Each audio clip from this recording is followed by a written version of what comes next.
So welcome back to the Kosi Arsenal podcast. My name is Kosi. Welcome back to a brand new video. The Athletic are saying that Arsenal are winning the race to sign Nico Williams this summer. We are in pole position to get all Mikel Arteta's long-term targets. Nico Williams, of course, is not the only tricky one. Alexander Isak is also there. But of course, we'll talk about Isak in another video. Let's talk about Nico Williams. Could Arsenal do this deal? Could it be the deal of the summer? Mikel Arteta is crazy about this boy. Of course, Barcelona always wanted to do the deal, but we know they don't have the money. So Nico Williams open to joining Arsenal, according to The Athletic.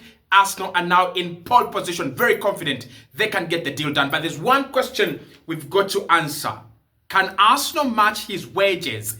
300k per week. Are we going to pay this guy, 22 years of age, 300k per week? If we can do that, looks like a deal is very, very easy. Of course, we'll be also talking about the new sporting director. Arsenal are in talks with a couple of candidates. Right now, one of the top candidates is our interim sporting director, Jason Aito, but we are in talks with other candidates as well to replace Edu. And of course, if you don't have a sporting director, you can't do deals. So I think the sporting director is going to come in before we get to see all these Zubimendi deals finalized, all these Nico Williams deals finalized. It's going to be a sporting director first. Hit the like button, subscribe to the channel. Let's get into the juice. Now, let's start off with that big story from The Athletic. Obviously, they were winding up the January transfer window, and they were talking about Arsenal's hidden desires for players in January, why we didn't get anyone. And they were saying, listen, it was difficult,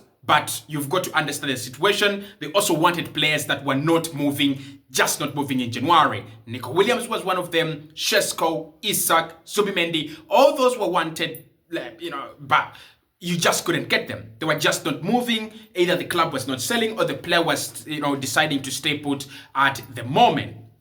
Now, The Athletic, in that article, if you check out their Twitter handle, they have released that one, and also I think David Onstein's One to Watch. He's covered a bit of it, or a bit of it on it. He says it's now very, very likely that Arsenal will sign Nico Williams because the prime competition, which is Barcelona, don't have the funds. The problem with this deal, guys, like I said in the summer, Williams is such a top talent. Arsenal are willing to wait through the whole summer, through January, and now we are going into another summer, and we are still waiting for Williams, and we're still working on the same deal, which doesn't have a problem. But it's not going to be Barcelona only that are interested in him. Look at Chelsea. Chelsea offered 75 million for Alejandro Garnacho. It was turned down, but that shows you the level of ambition they had going for Alejandro Garnacho. I think they also wanted Matistel, but they did get the deal done. They really want a winger. They really want a winger who can play on the left-hand side of the pitch, and they mean business, and they're willing to spend, big bucks. They're willing to part with big money to get a deal done. So if Arsenal as well want to get this deal done, just like we've done with the Martin Zubimendi deal, it's going to be early, right? Now, his release clause is around 50 million euros. Barcelona had gone in with a strategy last summer of, can we pay more so that we don't trigger the release clause? Atletico Bilbao said, no, you've got to pay our release clause. We're not interested in your installments. And that gives Arsenal kind of a clear roadmap.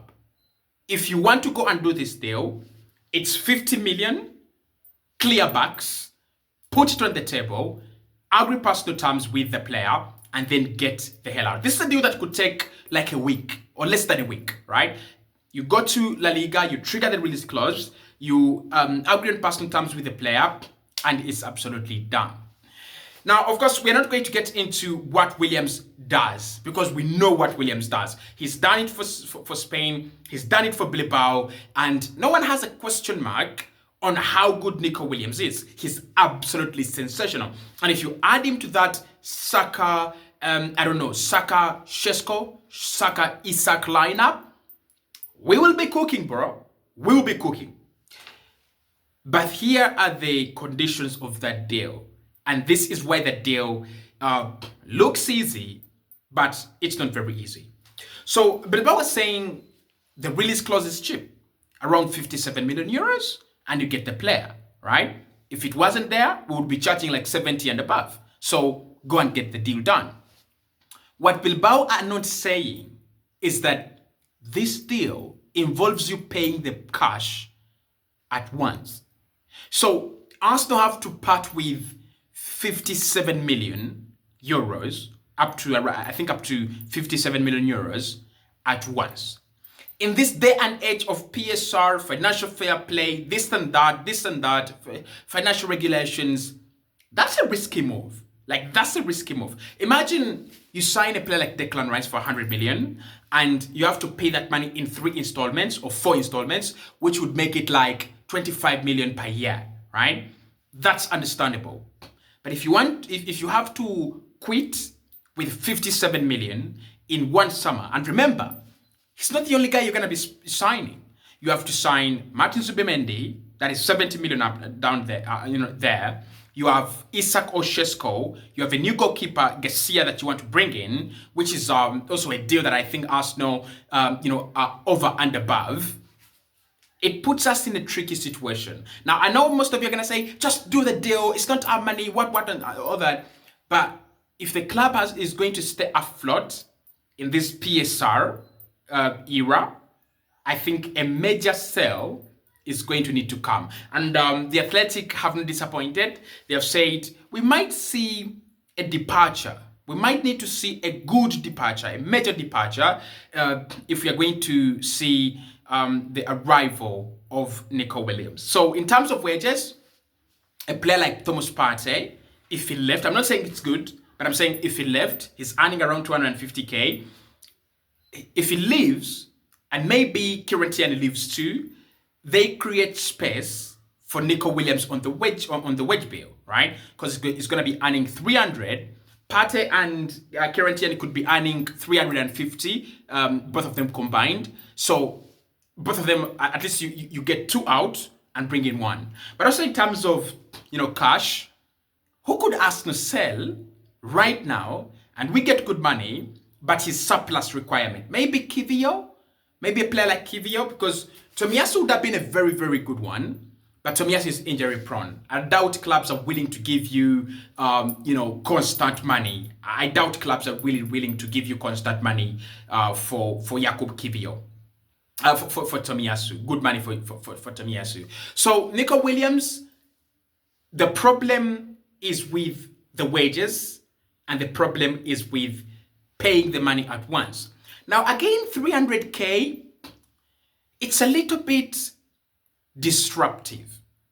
Why it's a little bit disruptive for me is you have this guy, young guy, is out there, he's a good footballer, but 300k, like if you think about Saliba, Gabriel, Saka, Odegaard, Nwaneri, all these players that are so vital to this project, if you brought in an inexperienced young player and you give them 300k, all of these guys are going to be looking to raising their salary above Nico Williams, or at least up to 300k on their next contract negotiations. That might put us in a precarious situation. But Williams being more open to joining Arsenal gets us massively closer to Arteta's targets. I'm so tired of every single window crying about a forward and a winger. I hope this is the window where we satisfy those needs. So let's talk about the new sporting director. Arsenal, after January, they're now working on a new sporting director. Whether that's going to be filled internally or externally, they're working on a new sporting director before the summer. And rumors are having it that previously, of course, you had candidates like Ocampos, who was, who at PSG, very, very admired. He's still there. You have Monty at Aston Villa, is very, very admired as well. But there are rumors now strongly suggesting that Jason Aito, who is internally working with the project, has been appreciated, and his work has been appreciated by people at Arsenal. So don't be surprised if Aito becomes the permanent sporting director. Hit the like button. Speak to you soon.